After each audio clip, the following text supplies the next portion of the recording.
Hello students, this is Soravasti, English faculty of Mount Literacy School.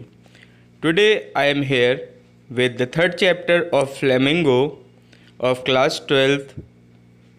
The name of the chapter is Deep Water, where we are going to start with the introduction of the chapter, where we will come to know that how the narrator of the story just started fearing from the water. So here we are going to start. Let's begin. So students, here in this story, Douglas talks about his fear of water and how he finally overcomes it with strong willpower, courage, hard work, and the most important thing is firm determination. Once he took courage, the fear vanished. This shows somewhere the most of our fears are baseless. Fear creates dangers where there is none. The writer's experiences further confirm the proverbial truth, where there is a will, there is a way. So students, now I hope that you must have understood that what narrator wants to say through this story. He wants to tell us that we have to be determined and we have to be focused and we should not fear with anything, because there is nothing which can harm you. So always be positive and be practical. So now let's begin with the characters and places which are given over here in this chapter and which are very important for you.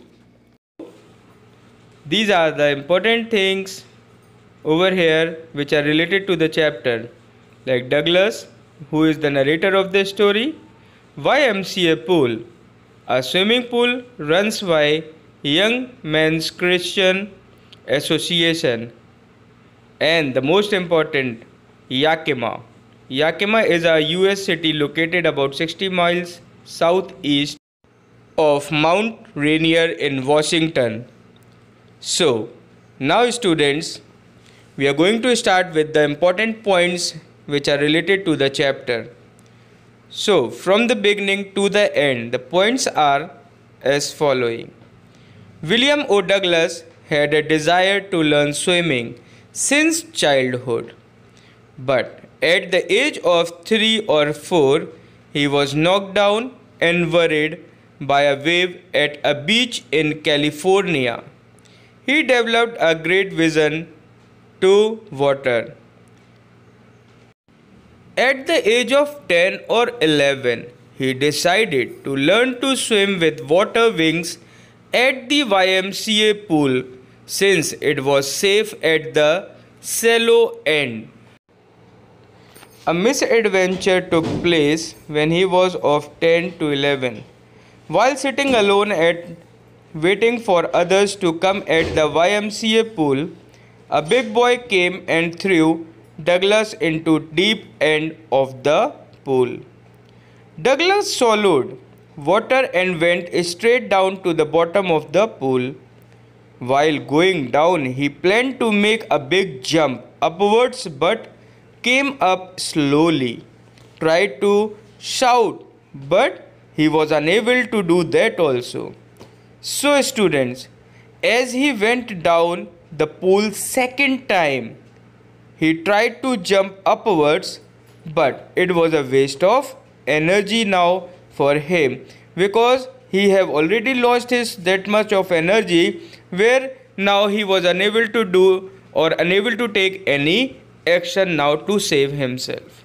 So once again the terror held him deeper and deeper.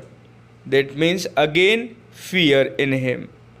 So terror held him deeper and deeper.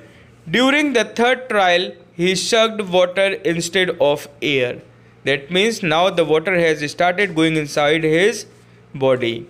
Light was going out and there was no more panic. So he ceased all efforts and he became unconscious. That means he gave up now to struggle. And finally, now he started sinking into the water. He crossed to oblivion. When revived, he found himself vomiting beside the pool. So now, from here we can see that he was in grip of fear of water, and it deprived him of the joys of canoeing, boating, swimming, and fishing. So now what he did was he hired an instructor to learn swimming. The instructor taught him swimming piece by piece now, and he went to different lakes to swim and found tiny vestiges of fear still gripped him. So now what is going to happen in the story then? He challenged the fear and swam. Swimming up and down the warm lake, he finally overcame his fear of water. And one more thing that he realized, that in death there is peace and there is terror only in fearing of death. So finally, that means in the story, the writer wants to say us, the narrator is saying that we are just afraid of that fear of death, but there is nothing like that. If you are determined, self-confident, and you can face that in your life, then nobody is going to defeat you, and then you don't have to worry about anything. That means you don't have to afraid of anything. So okay, this was the summary of the story now. Now thank you so much, and we will meet again with the detailed description of the story in the next video. Till then, be safe, be healthy, and stay at home. Thank you so much.